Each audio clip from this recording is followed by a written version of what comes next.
Welcome in. It is a Clippers Talk live. I did it again. I called it alive. Of course, it's alive. It's Clippers Talk. All the shows are live now.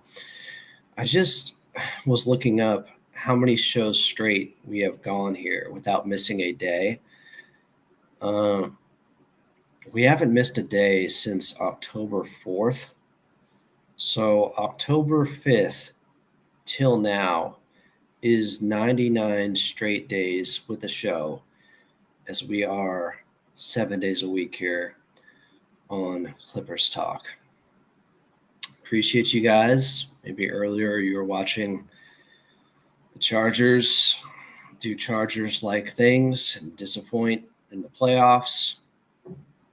Some of you would say that, well, Adam, there are some similarities between the Chargers and the Clippers organization. I could understand that to a degree. Um, the Chargers, of course, losing earlier today in their playoff game. And now it looks like we have a bit of a blowout going on between the Steelers and the Baltimore Ravens. So I thought it would be a good time to get on and do a live here. Hopefully, I'm not being too loud, and I'm not. So I finally found a microphone that registers so hot right now, that I can speak lowly. And I think this will satisfy my neighbors who do not want me to be too loud here. So I'm going to see how this goes. But of course, I want to start things off by saying thoughts and prayers. They are with the first responders and those affected by the wildfires throughout LA. But also, if you want to donate, one place you can support them at is supportlafd.org. I've been okay so far in Burbank, but I've continued to refresh the Watch Duty app, and I'm following some of the emergency scanner accounts that are on X. So just want to start things off the top with that, but we are trying to distract here on Clippers Talk for those who want that. It's not easy, but we're going to attempt to do so. So, obviously, tonight the Clippers were supposed to play a home game at Intuit Dome against the Charlotte Hornets. That is not happening. That game has been postponed, but they'll reschedule it. And currently, they are scheduled to play Monday against the Miami Heat. And I'll probably have a preview for you tomorrow with that contest. I may hang back and do it from the Burbank studios just in case, to be safe and be closer to home. So I'm near Griffith Park. So a little bit concerning with the vegetation there, but so far so good in Burbank. We have been fortunate. Yesterday, people were talking about the Clippers offense, and we talked a little bit, without getting too much into the details, about how they're regressing, even from a pretty humble place within the offensive rankings. They have been slowly getting worse over the 37 games they have played so far this season, the Clippers offensively.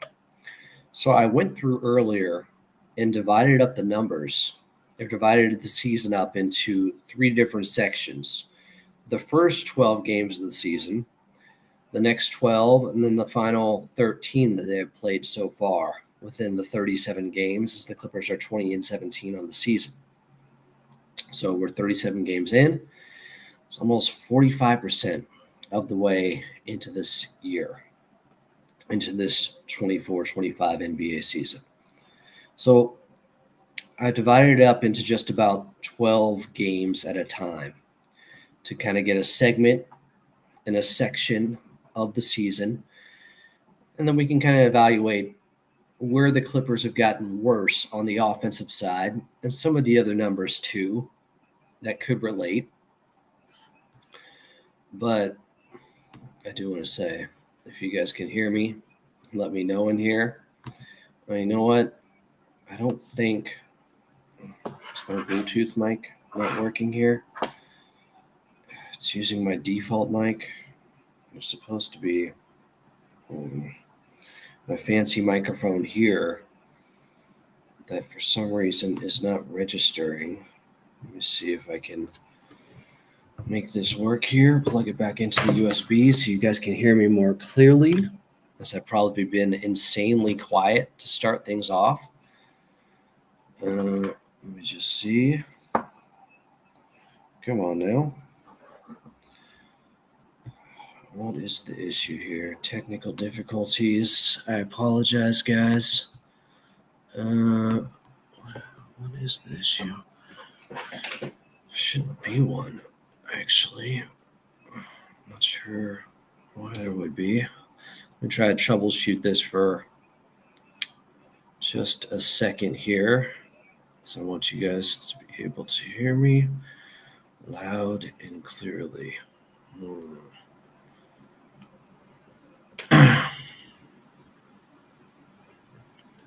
Let's try this one more.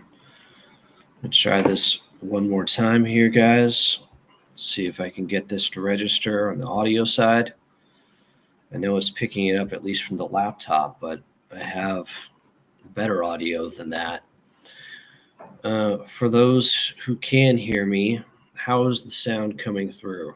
Is it registering all right? I've only been talking for a damn 6 minutes already, thinking that I should have double checked that it was coming through my fancy microphone here, because that's how I'm able to hear myself. So I'm not sure why it wouldn't be. I don't want to just use the laptop sound here. I want to be able to use this because it makes it so I can hear myself much more clearly. Check, 1, 2. Man, that is annoying. Let me see. Turn it off. Do the old reset.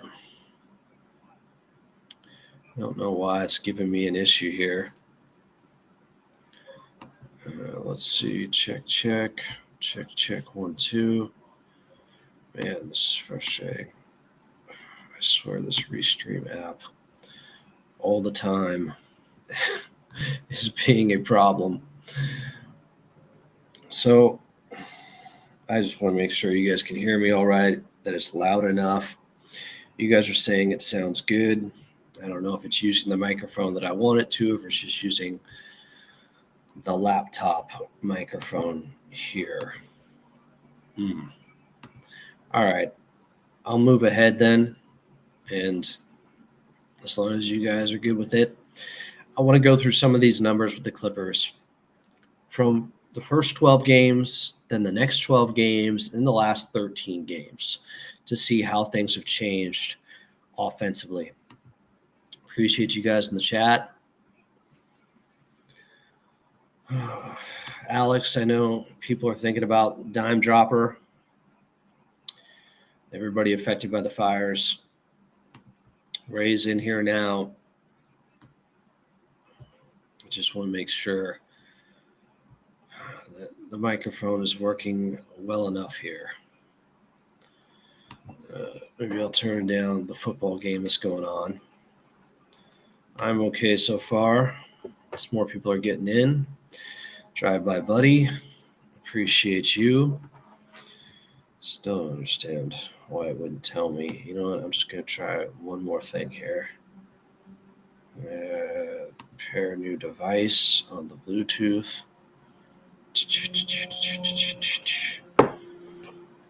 Man, I've spent too much money on this microphone because the goal was I can have such a hot microphone in here I can speak lowly. You guys can still hear me well enough, and the neighbors won't hear me.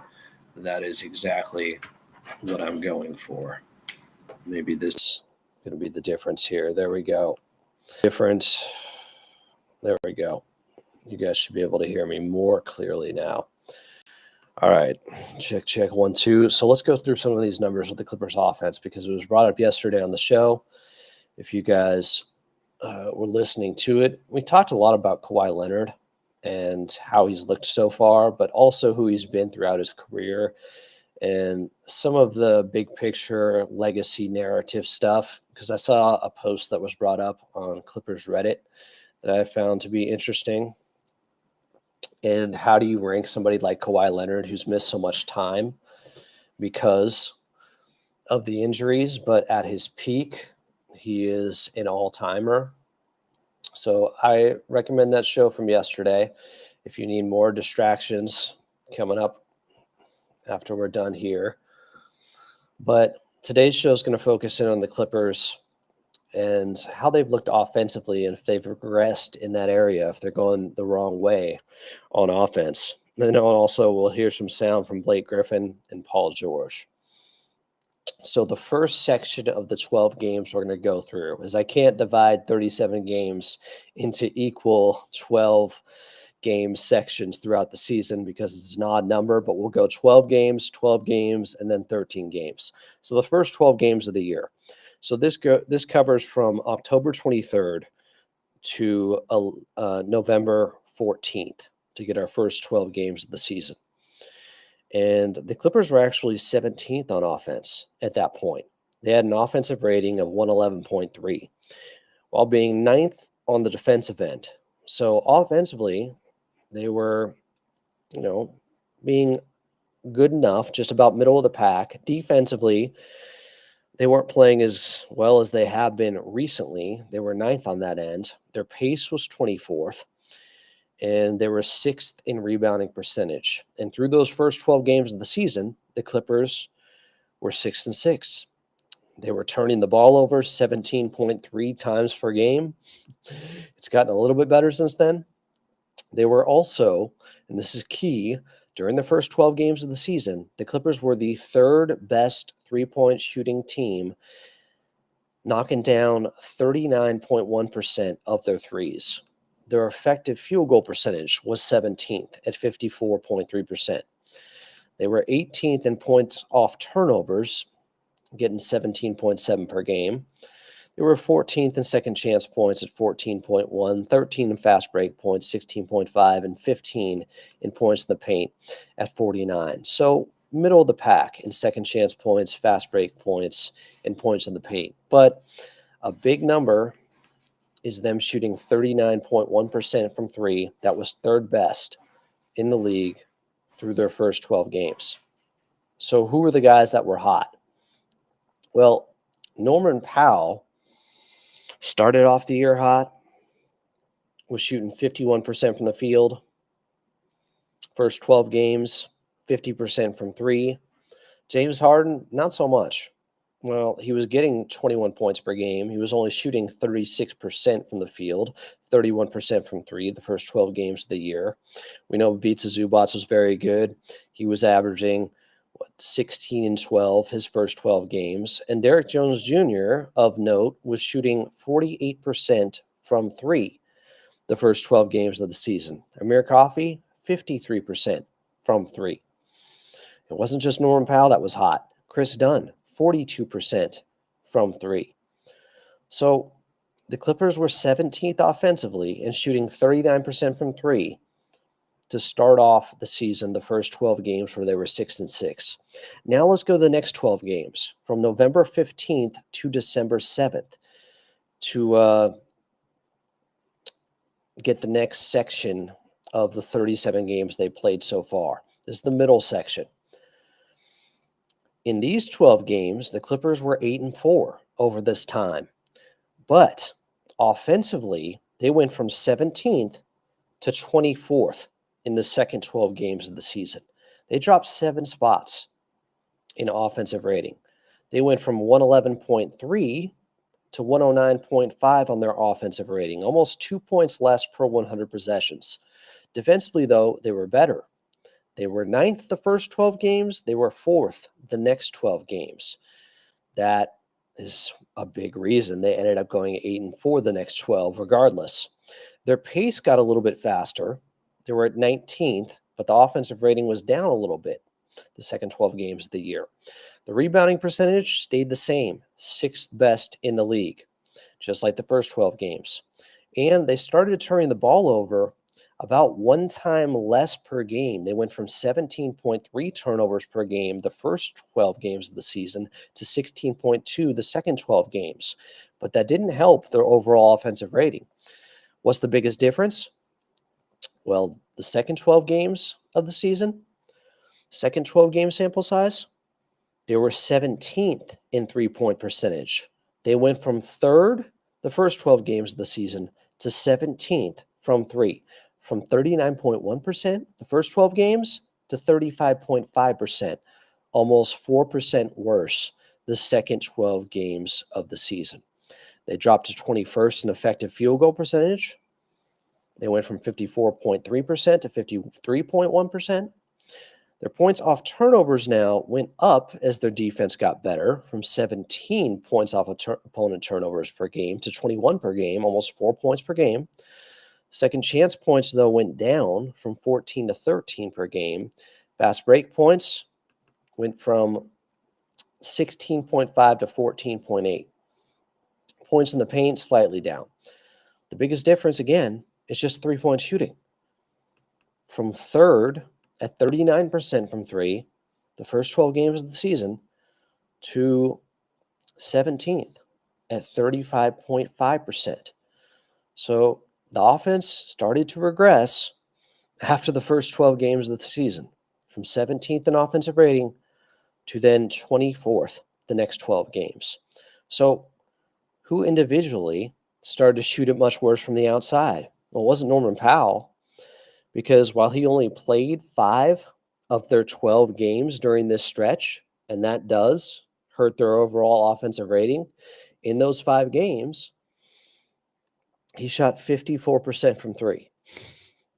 So not having Norm for 7 of the 12 games during this stretch, the second 12-game sample size, that hurts them. That alone makes up some of the reason their offense dropped off. But part of it was also Amir Coffey went from shooting over 50% from three to 37% from three the second 12 games. Not a bad number, 37%, but it's still quite the drop-off from 53%.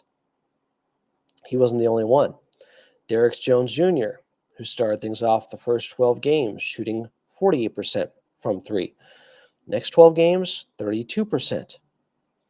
Chris Dunn, 42% the first 12 games from three. Second 12 games, 24% from three. Those are the guys that, unfortunately, 3-point shot, it kind of fell off, understandably. They're both, Chris Dunn and Derek Jones Jr., 32% career 3-point shooters, and they were way too hot to start off the season. Now, one of the good things you saw the next 12 games from James Harden was he started to shoot a little bit better. He shot 40% from the field and 36% from three. Now, what about the last 13 games from the Clippers? This is from December 8th to today, January 11th. Couldn't go another 12 games. It's an odd number. They played 37 games so far. They're 20-17. But now their offense is even worse than it was the prior 12 games. Over the last 13 games, they've dropped one more spot in offensive rating. They went from 24th to 25th. So they started 17th the first 12 games of the season. The next 12 games, 24th. And then the last 13 games, over that time, they're 25th on offense. They went from a 111.3 offensive rating to 109.5 to now, the last 13 games, they're at 108.9. Meanwhile, their defense over the last 13 games is 13th. So that leads to them being 6-7 their last 13 games. Honestly, it could be worse. Their defense only being ranked 13th over the last 13 games, that is a pretty drastic decline for them. The pace has actually gone up for them. They're playing faster the last 13 games. The Clippers are 12th. So the pace has gone up. That has not helped their offense. Meanwhile, their rebounding percentage, and this is something I've talked about, the first 12 games of the season, they were 6th in rebounding percentage. The second 12 games of the season, they were 6th in rebounding percentage. The last 13 games of the season, they're 24th in rebounding percentage. I brought this up over a week ago. Something has changed with, I don't know if it's a personnel issue. I don't know if it's tired legs. I don't know what it is, but they have not been the same rebounding team. Last 13 games, they are 24th in rebounding percentage. Turnovers are slightly down. Remember, they started at 17.3 turnovers per game, then 16.2. Last 13 games, 16 turnovers per game. 3-point percentage, though, is even worse than it was the last 12 games. First 12 games of the season, third best 3-point shooting team, 39.1% from 3. Second 12 games, 35.5% from 3. Now the last 13 games, they're at 34.6% from 3. They started the year as a top 3-point shooting team the first 12 games. Now, the last 13 games, they are ranked 22nd, a bottom 10 team in that area. Their effective field goal percentage, it's slightly better than it was the middle 12 games, but 53.1 to 53.5. They've just been a little bit better from 2, I guess. But it's not good. Still getting points off of turnovers, getting 21 per game the last 13 games. That's 4th best in the league. Second chance points, though, because of their rebounding falling off to where all of a sudden they're 24th in rebounding percentage over the last 13 games, second chance points are down too. They're down to 12.2 per game. When they started the season, getting 14 points per game on average in second chance points. Now, fast break points did go up as their pace has gone up. It's 12th. They're 12th in pace the last 13 games. So fast break points, they are top 5 there. They're 5th, 18.3 per game. But playing faster hasn't led to them having a better offensive rating. They're 25th the last 13 games of the season. Points in the paint, slightly up at 50. It is pretty insignificant, the amount they're up. Overall, the offense has gradually gotten worse. And again, the last 13 games, while Norman Powell has played all 13 this time, he didn't miss a game. He only shot 35% from 3 over the last 13 games. James Harden is shooting better the last 13, but he missed 2 of those games. So that can hurt their offensive rating too. But in his 11 of the 13 games he has played, the last 13, 42% from the field, 34% from the outside. Not terrible. Amir Coffey, he has shot it well from 3 the last 13 games. After that middle part, the last 12 games prior, he wasn't as good. Now Amir Coffey's picked it up from 3. He's at 45% from 3. In 12, he missed one of the games, but he's at 45% from 3 over his last 12 games. The Clippers 13 overall is the section we're going at. Now, Derrick Jones Jr. missed a couple of games here. He was played 11 of their last 13 games, and he has only shot 18.5% from 3. Again, the first 12 games of the season, Derrick Jones Jr. was shooting 48% from 3.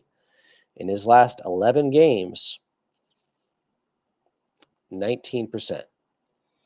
What about Chris Dunn? Well, he's better than he was the 12 prior.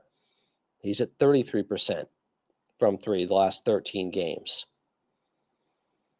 That is an improvement. And that is basically his career average. So, how many of these guys can improve from where their numbers now are on the season? When you look at the Clippers and who could actually play better, Norman Powell, he's getting 24 points per game on the year. In his 30 games, he is shooting 48% from the field and 44% from 3. Well, he's only been shooting 35% from 3 over the last 13 games. I could see him catching a heater.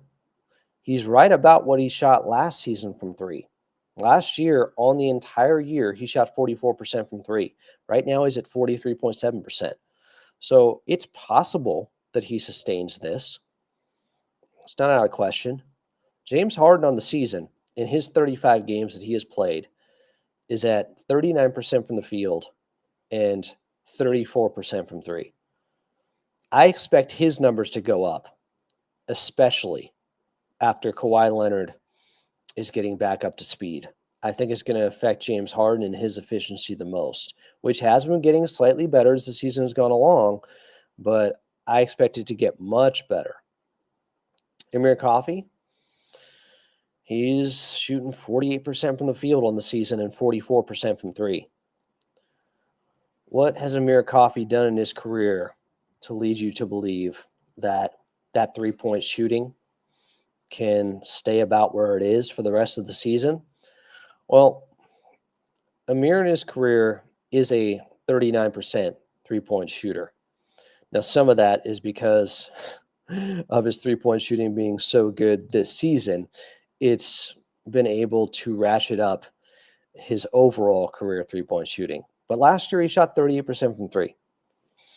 He has shot 38% or above basically 3 different times in his career.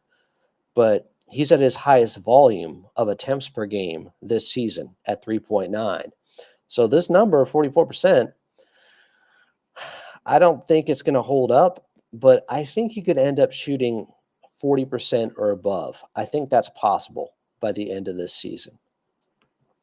I'm not going to give up on that from Amir. I think because he's already gone through a rut the second 12 games of the season where he didn't shoot it as well. And now the last 13 games, he's shooting it very well again from three. So he's been able to break out of a slump already. What about Derrick Jones Jr.?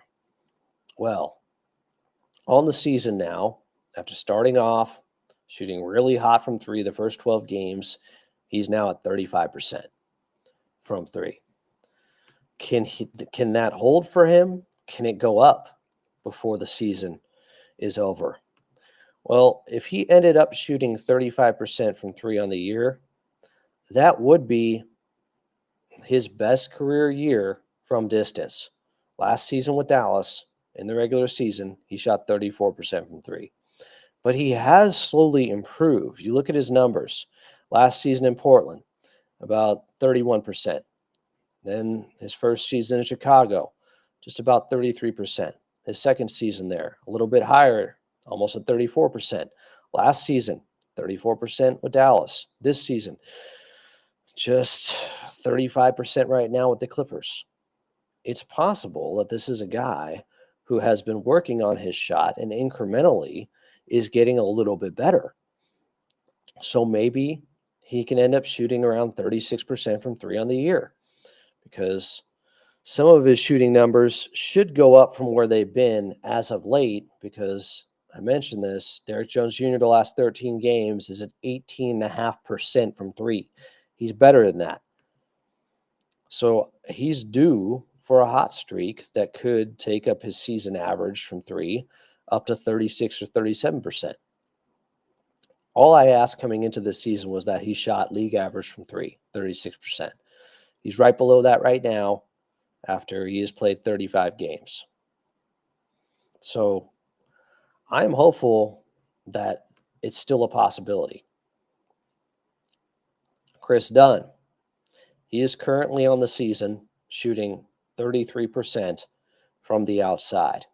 Something I wondered heading into this season was if Chris Dunn had already kind of improved his three-point shooting as a player in this league, because in about the span of 88 games, the last 88 games he played before coming to the Clippers were with Utah. And over that time, he shot around 40% from the outside, but it was only 88 games.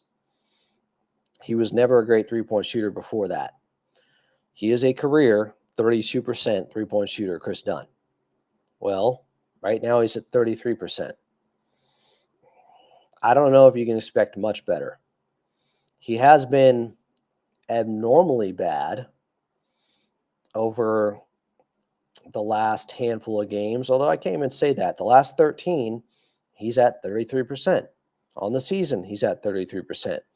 It was that middle section of the season, the middle 12 games where he shot 24%, where I knew, okay, he's not this bad from three.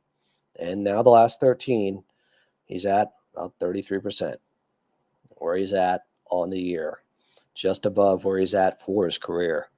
So I don't know. He's a little bit older than Derek Jones Jr. It's possible that he ends up right around here on the season, 32, 33%.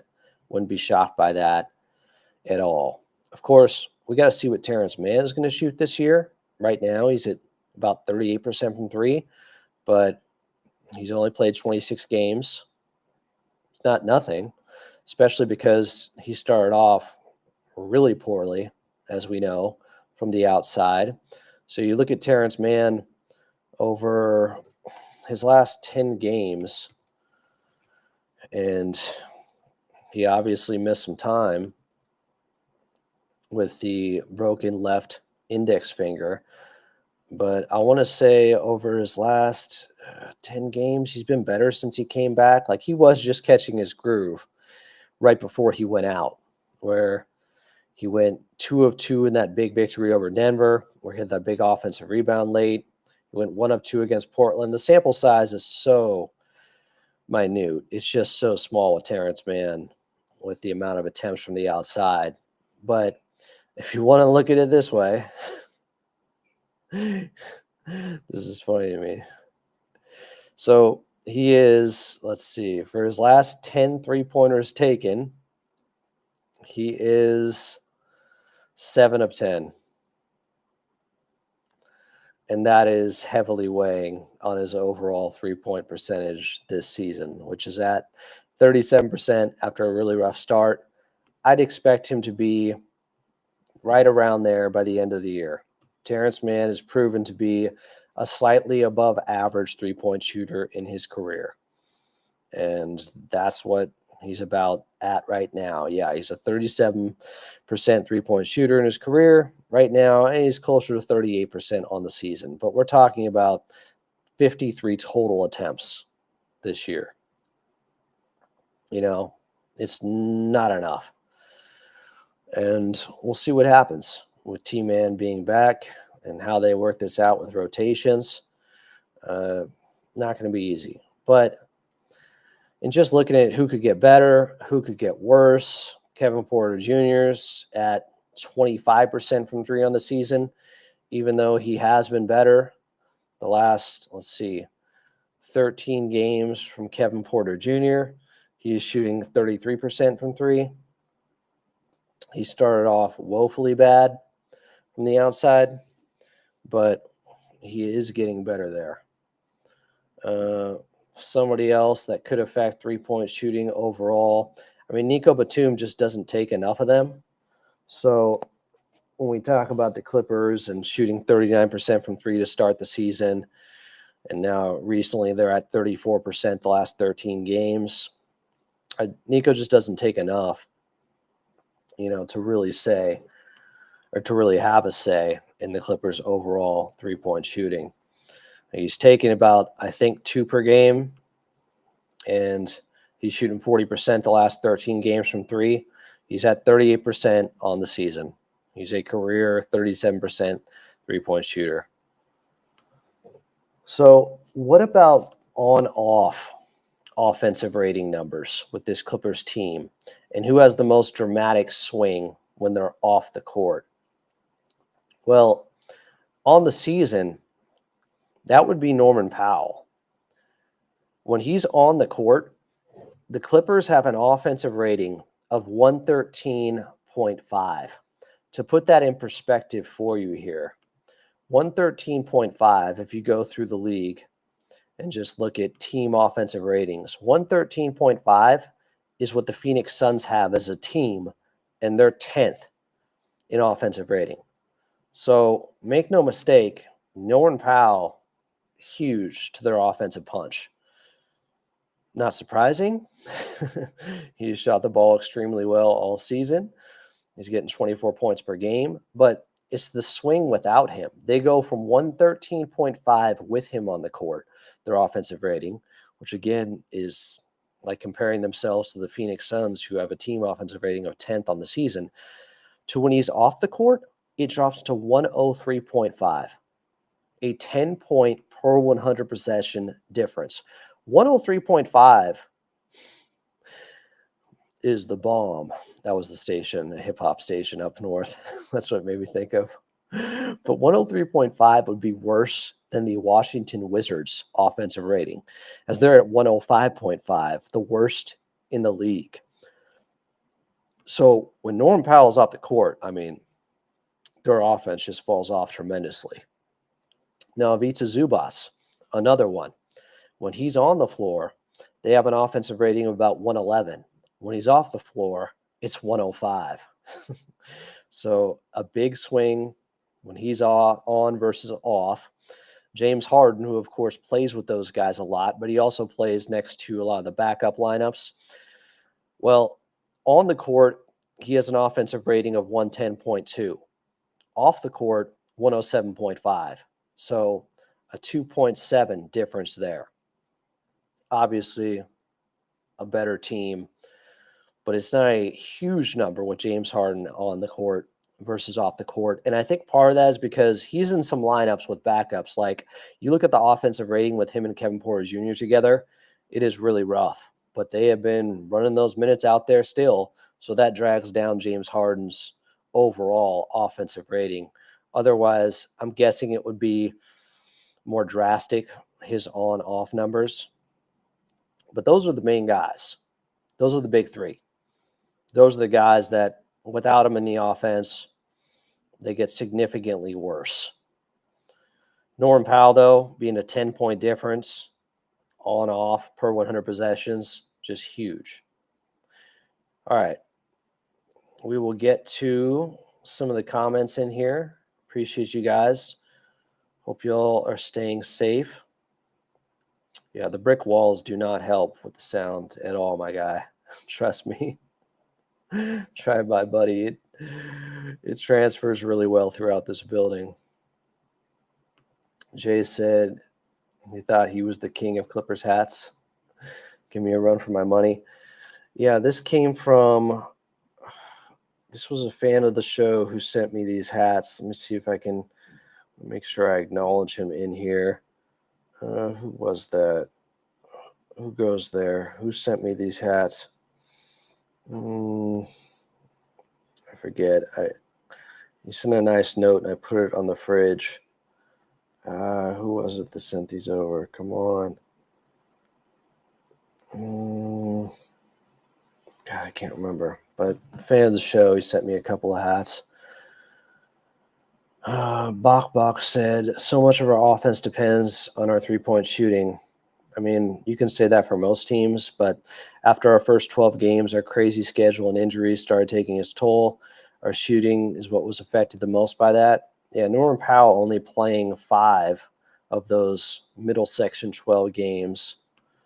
That hurt them. Bach said, in turn, our defense had to buckle down to make up for our poor shooting.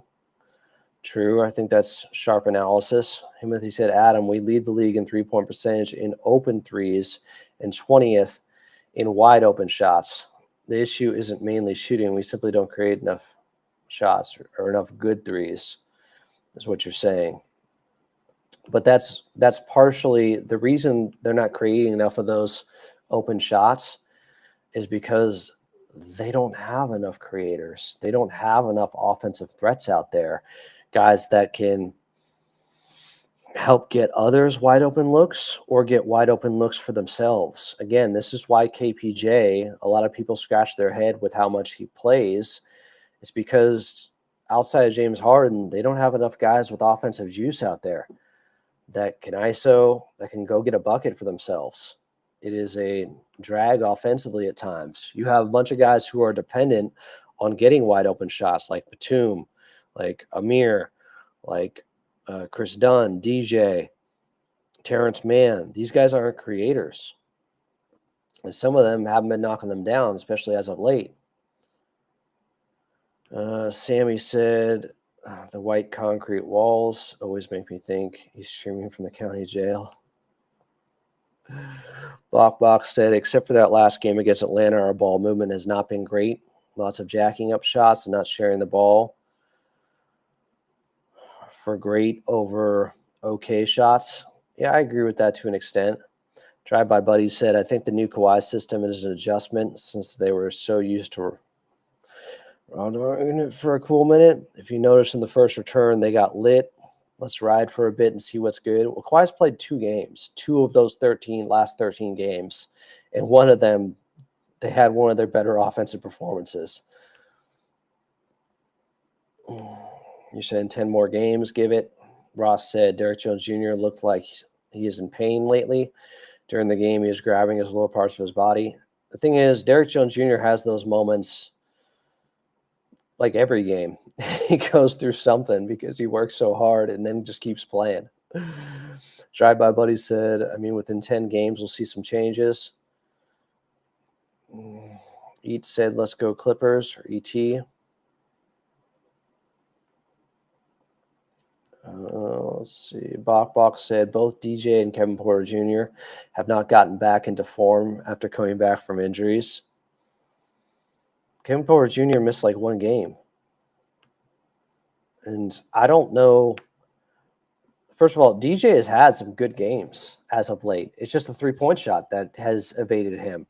But he's never been a great 3-point shooter. So I don't know why I would be that surprised that there would be some regression out there. Maddox said football playoffs were good today, man. The second game wasn't great. Bach said the more time Amir gets, the more I trust him. Remember that year he started for PG a ton? He was stellar. He started for Kawhi a ton at the end of last season. What's up, Jack? I'm hanging in there. Hope you are as well. RB said it seems that KPJ passes up open threes, which hurts the offense too. I think he doesn't trust his shot. How many open threes is KPJ passing up, honestly? I know he hasn't taken many catch-and-shoot threes, which he was good at his last 2 years in Houston, but I'm not sure how many he's gotten. RB said the bench seriously needs offensive help. Maybe Kawhi staggering with the bench once he ramps up will help.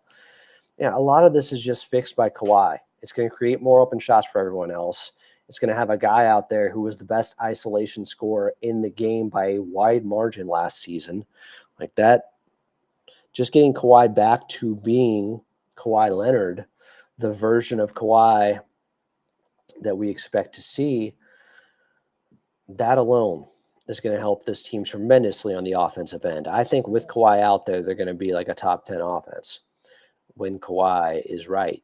Bach said, let's also not forget that if Kawhi is healthy, it creates open shots for everyone. Numbers hopefully improve some just from that. Yeah, they have the fix is internal with this team.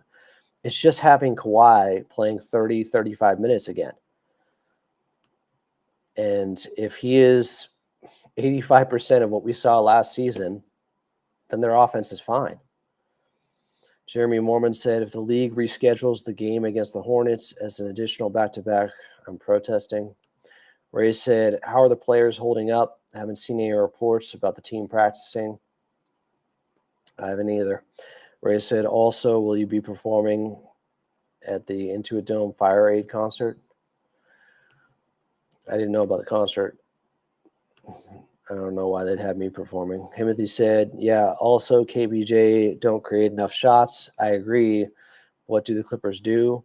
Clippers play 10 games with Kawhi till trade deadline. Is 10 games enough for them to use assets on this team? I think they know what they need independent of Kawhi.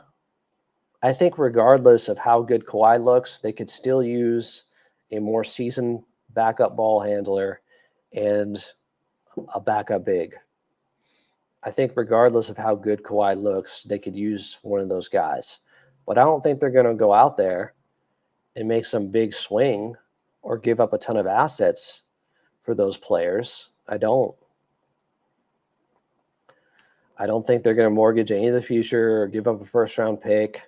I think that's a very remote chance of that happening, very remote. So I think the fix is Get a healthy Kawhi. Get a healthy Kawhi.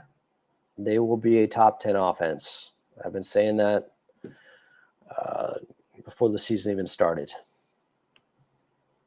So my point is, if you wanted a reason, an overarching theme for why the Clippers offense has not been very good, well, the three-point shooting has fallen off from guys that you'd expect it to fall off with.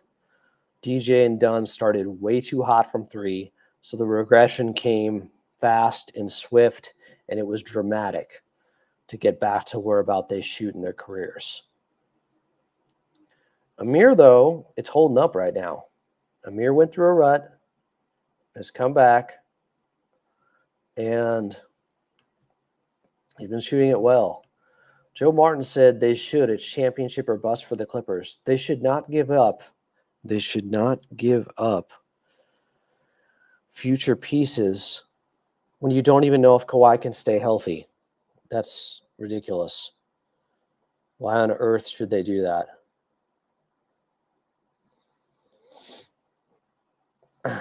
I completely disagree.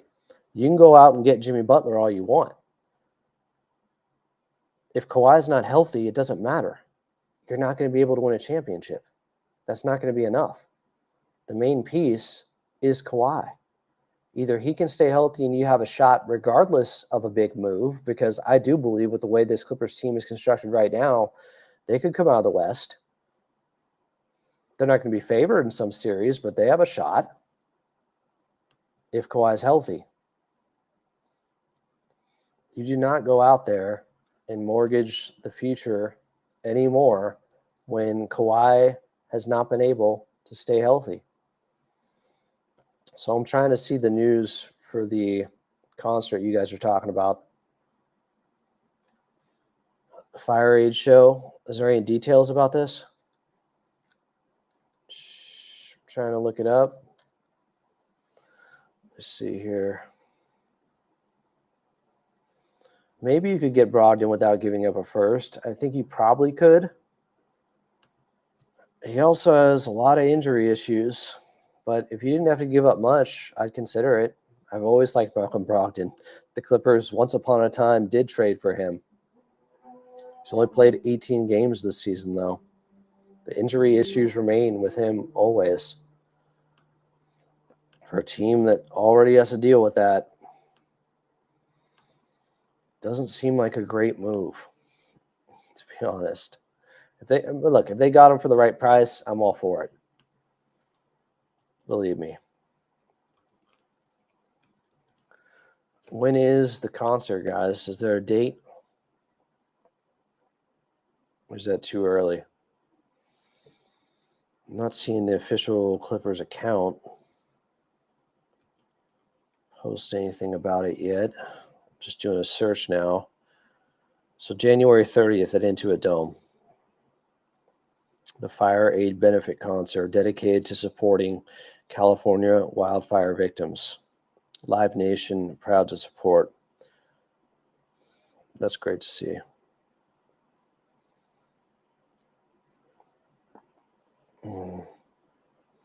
So that was announced earlier today. Got it. Appreciate you guys bringing that to my attention. I missed that one. You guys are talking about January 30th now. Appreciate it. Amin said it feels like we're not creating any good advantages in pick and roll with Harden right now. I don't think they've gone to it enough, to be honest. I feel like, I don't know what the numbers say out of the pick and roll versus earlier in the season, but it feels like it's lessened. Bok said a healthy Kawhi also aids Harden. Yes, I think Harden is aided most. Out of everyone, it's James Harden who will benefit most from Kawhi Leonard being back. I've been talking about this for months. I think his percentages will go up pretty dramatically. His shooting and three-point percentages. So no performers announced yet. The Dome is home. That'll be cool. I definitely want to attend that. That would be a great night. Okay, I want to show you guys a couple of clips here. So this was brought to my attention from Jamal Christopher. This is some Blake Griffin sound, talking about basically what could have been with the Lob City era and what part of his basketball career he will be missing most. I want you guys to hear from Blake. That Clippers team, like, that's what I'll miss the most. Looking back, it's like it eats at me that we never won. We always talk about CP3. What is it about him? Is he a vocal leader? Is he like a lead by example guy? A lot of people tried to make it seem like we didn't like each other. That was just, it was not the case. He's both him sort of bringing us along as young players. Me and DeAndre were like the young guys, right? Like bringing us along, trying to teach us how you do this every single night. Everybody sees the assists, right? Everybody sees the mid-range, the step back, whatever, the floaters, everybody sees all that. Yeah. The thing that people don't really see, and that's what people don't really understand, is like his competitive drive and his hunger to win. Just a regular season game is pretty unmatched. That's the thing that I learned from it. It's like, no, every possession matters. Like, think the game, be a step ahead. He's working 4 to 5 to 6 different things at one time, right? Like, my time with the Clippers, like, you're not going to see me facilitate as much. We got the best facilitator possibly of all time. Yeah, that's a fact. Why would I do that when we have the best one on our team? That was like, a TV show, man. That's why. Literally, You got clipped real good. were you offended that you were not cast? You know what I'm saying? myself. And like Blake Griffin as Man, I himself. gotta be Or honest. consulted at least. It know what felt I'm like saying? when they did the casting for my role, they were like, I mean, I guess we could dye his hair red. Like, they were just like, we got nobody. There's nobody that looks like this motherfucker. It was from Sterling Eyes. It was how he saw you. What stands out though? The basketball part Meryl's talking about, or obviously the part that becomes a docu-series or whatever you want to call it, dramatization. Like that was such a moment in terms of like the NBA at large, culturally, the way it all goes down. When I look back, like, it's always about the basketball. And the basketball brought on all that other stuff, but man, the basketball, that was like the most fun. So that was from the 7 p.m. in Brooklyn podcast. But something he touched upon there when reminiscing about Lob City, and first of all, showing CP3 a ton of love and pushing back against the narrative that they all hated each other. And while I think there was some real resentment there, and it's easy as you move on and mature and get older to try to put some lipstick on it. I think that's all well and good. I don't think he wants to open any of those old wounds. But we saw there was some bad blood. I think there noticeably was. That first game with CP3, with Houston against Blake at Staples Center, with the secret hallway, secret tunnel, and the cops being called and all that. There was something there. But what he talked about with Chris Paul in saying that, why would I pass when you have one of the greatest passers ever on the team? Why would I be a playmaker? I would argue that was one of the shortcomings of the Lob City era, because Blake, very quickly after CP3 left, you really saw how much more well-rounded a game that he had, and I don't think he developed it over one summer. I think just like with Ivica Zubac, a lot of what he's doing this season he could have been doing. It's just the opportunity now. And I think Blake could have been much more of a hub on offense and made them much more dynamic if he had the ball in his hands more and was creating and playmaking some, because he's a really smart, high IQ basketball player. His jumper got much better out of the high post. And I do think that was a missed opportunity in that era to make them tougher to guard. So it wasn't just point of attack, slow down CP3, you slow down the Clippers. And the other part of it is, I think Chris Paul playing off ball more and being more of a scorer, because he's such an efficient player. But like, how many times did he average 20 points a game as a Clipper? How many seasons did he have where he averaged 20 or more? This is one of the more underrated scorers in the league. And he never had one season where he averaged 19.8 in his first season with the Clippers. Was the highest points per game average he had. I'm telling you, with how efficient CP3 was, I think he should have been looking for a shot much more than he did. And I think Blake being on ball and Chris being off ball a little bit more could have added a different element and dimension to their offense. Like Blake had, I'm not going to call him LeBron James, but he had a rare ability, I think, to be a hub on offense by the way he read the game and saw the game. And it came together for like 2 seasons where he really got an opportunity to do that while he still had his legs left. I always think that's a big what if with Blake Griffin and you playing through him more. Not just with the Clippers, but yeah, specifically with the Clippers because those were his prime years. I think that was a missed opportunity. What happened? When was he top 3 in MVP or top 5? That season where CP3 got hurt, was it the 2014-15 season?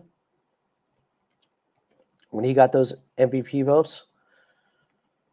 It was the 2013-2014 season. So Doc's first year, clipped everything there. He ended up 3rd in MVP voting behind KD and LeBron James. I'm telling you, part of the reason was because CP3 was out a bunch and he was carrying. He was showing it then. I really think the missed opportunity there, it was the year they lost to OKC. It was the Don Sterling year. The missed opportunity in what they could have done with their offense with having the ball in Blake's hands more, I think it would have made them much less predictable. I do think that was something that, maybe it was just the era at the time. It was still more of a position league. Law's going to hate this. But Blake's a power forward, Now he'd probably play a lot more 5, obviously. And it was, you're a 4, this is what you do as a 4. CP3's a 1 and a prototypical playmaker, and this is what you do as a traditional point guard. Instead of, they have these other skills, and they can veer outside of that lane of being a 4 or being a point guard, and they could have flipped roles a little bit more, I think, with Blake being more of a passer, with CP3 being more of a scorer. That to me is just, CP3 could easily average 25 a game. Easily. And he never did. And he said, Blake always got 3 to 5 assists, but we always got glimpses of him running the offense. Doc rarely staggered them. If he did, maybe Blake shows more of his game. Blake had a really good handle. You look at this season, his first full year in Detroit, it was the last gasp of Blake Griffin still having his legs. And how, they weren't a great team, but he was the focal point. He was the central hub. And I thought he had a really good year. He was an all-star. He's 29 years of age. This is before the wheels fell off. He played 75 games. He shot 46% from the field, shot it at league average from 3 on 7 attempts per game, and had average 5 assists and was getting 7 boards. He was just such a more complete player than I think he got an opportunity to show off. And I really think a lot of this was in him earlier in his career. It wasn't just he had to develop it all of a sudden. I think it was there. And they didn't exploit it enough. They didn't go to it enough. Yeah, I do think the best he looked was that first round series against San Antonio. Then, of course, they blow the 3-1 lead the next round against Houston. But what was Blake averaging in that series against San Antonio? Like 27 and 13 and 7? Crazy numbers. Let me see. Clippers, Spurs, 2015 first round. Like that was a Western Conference Finals type of matchup, and the only reason it happened is because the Spurs, they lose at the very end of the season or seeding purposes, because if you won your division, stupid stuff like that, but they were not a 6 seed. That was the defending champs. Blake in that series averaged 24, 13 boards, and 7 assists. 24, 13, and 7. Yeah. I think we missed out on what should have been a surefire Hall of Famer. I mean, judging by the people that get in, he could. Like, his career in T-Max, not that much different. T-Max prime, very short-lived. But I'm talking surefire. Blake had the skill level to be doing much more. And it didn't materialize because, what he said there in that clip, why would I play make? Because CP3 is the best at it.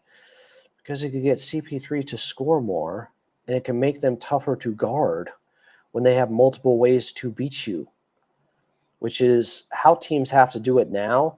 I always have thought that Lob City era got caught in between eras. Like, things were changing rapidly all of a sudden with the Golden State Warriors and three-point shooting, and they kind of missed their window. But the 2013-2014 year, I mean, things lined up for them. But even the next year, it was those 2 years where they had a chance. When they were up 3-1 on Houston, they were favored to come out of the West. That ended up being the first year Golden State won it all. But they would have been favored, I think, in that series against Golden State because they had just beat them in the first round the year before. Andy said, what does Blake's career look like if he didn't play injured for Detroit? I think that ruined his body because he was never the same. You mean when he was playing that first round series, I want to say against Milwaukee in 2018?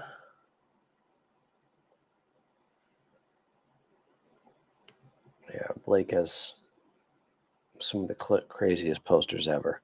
But his body did deteriorate so quickly after that last gasp year with Detroit, where he was showing off the three-point shot. He was just the heart of their offense. And I always felt like this is more of the stuff he could have been doing as a Clipper. Yeah, we don't have to go down that road talking about the Houston loss. Jack said, I actually don't think I've gotten over that Houston series yet or the bubble. Even writing it out kind of stings a little.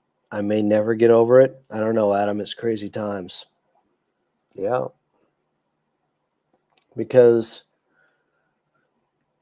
I mean, they could have beaten. I think they had a shot against Golden State had they played them in the 2015 Western Conference Finals, a real shot. Golden State wasn't proven yet. And they had kept getting by with teams that were banged up along the way in that playoff run, specifically point guards who were out. And they carried on through the finals with Kyrie out by the time they got to the overtime of game one. They didn't have championship pedigree yet, and the Clippers had just beat them the year before. Now that got Mark Jackson fired. It was a different Golden State team, but I think it's going 6 or 7. And I kind of like the way the Clippers matched up against them. And then they got that LeBron Cavs team, who knows? But I think the 2013-2014 team, because of their depth, because of the path that was there. Now, they could have easily lost to San Antonio. That team was on a mission after losing the Ray Allen shot and losing in 7 the year before in the finals. 2016 Spurs team. The what-if stories, I tend to dwell on them probably more than I should, but Andy said getting CP3 so early in his career was a gift and a curse. Wished he could have had more time to develop into a go-to guy, but getting CP3 really helped Blake and DJ to get to the next level quicker. Are you saying getting Blake so early in his career was a gift and a curse? Getting CP3 next to Blake so early? Like, yeah, if Blake and CP3 aren't together from pretty much the outset, CP3 joined him the second year. Yeah, I think Baron Davis was with Blake his first year. Maybe you see Blake, delve into this skill set a little bit more because he had to, because he didn't have Chris Paul setting him up all the time. But I kind of see what Andy's saying. Jack said they replayed Cavs Warriors 2016 Game 6 on NBA TV tonight. It was so fun to watch. Was that the game where CP3 at the end threw his mouthpiece, knowing they were going back for Game 7? He got ejected. It was a bad foul or something at the end of that game. That was to tie the series up at 3-3 in Cleveland. Jack's all for this deep dive Lob City's discussion. Yeah, they had 2 years. They had definitely had a 2-year window, but they could never stay healthy. Some things never change. Yeah, that was Curry throwing the mouthpiece at the end of that Game 6.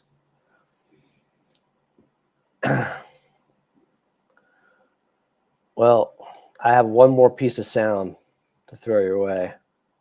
Jack said, yeah, they just totally broke down mentally. Amin said, freaking Josh Smith, Corey Brewer. Amin said, one of my favorite teams is the 2017-2016 Spurs. They were amazing, but came up short. Did they come up short? Did Kawhi get injured? There's a difference there. I think you guys will like this sound. I think you guys will probably like this sound too much. This is low-hanging fruit. It is. I'm going to say that off top. Preface it by saying it's too easy. I probably shouldn't play this. But I don't know if you guys heard this sound from PG8, Paul George, after they lost with him and Tyrese Maxey out there at home to the Pelicans yesterday in a game where Paul George had 25, but he also said this post-game. That position. Yeah, I mean, it's different. I'm used to scrapping and running around and chasing and fighting through screens, and to be honest, I'm bored. Playing and on a 5, just don't do enough for me. But I think being mindful of my ability to clog the middle and kind of help and cut off passing lanes and driving lanes and kind of battle with the bigs. Is what Nick sees in that style. But again, I enjoy chasing the little guys and matching up against.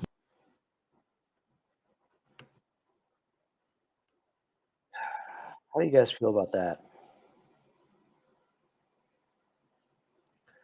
Paul George said, to be honest, I'm bored about playing the 5, small ball 5. Just don't do enough for me. He also said that's what Nick sees. Apparently, maybe not how he sees it, but Nick Nurse likes to play a lot of interchangeable defensive lineups. PG talked about how he likes chasing around the little guys, going against wings.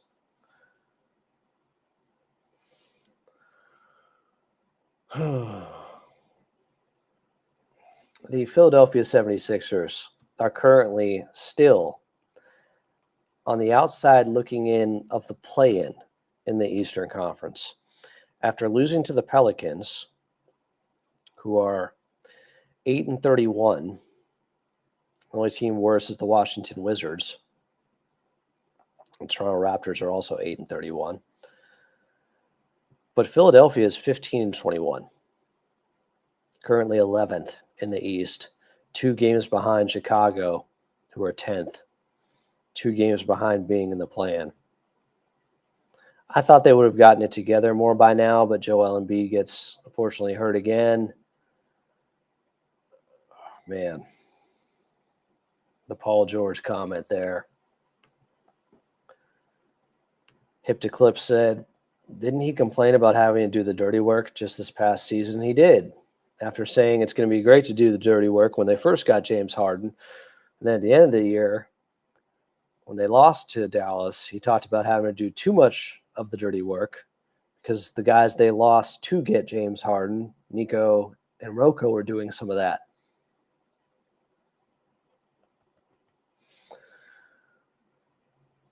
Ghost said, this the dude bitch about missing the glue guys last season. And I hate everyone saying to get over PG leaving.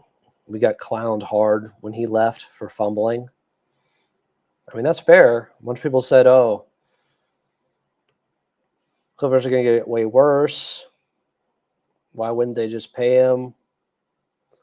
Give him the contract extension, give him the $200 million, give him the no trade clause.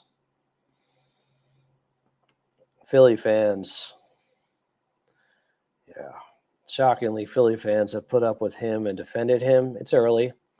He's been worse than I thought, and they've been more accepting than I expected. It's early, and the bar is be better than Tobias Harris, but he's also making $60 million.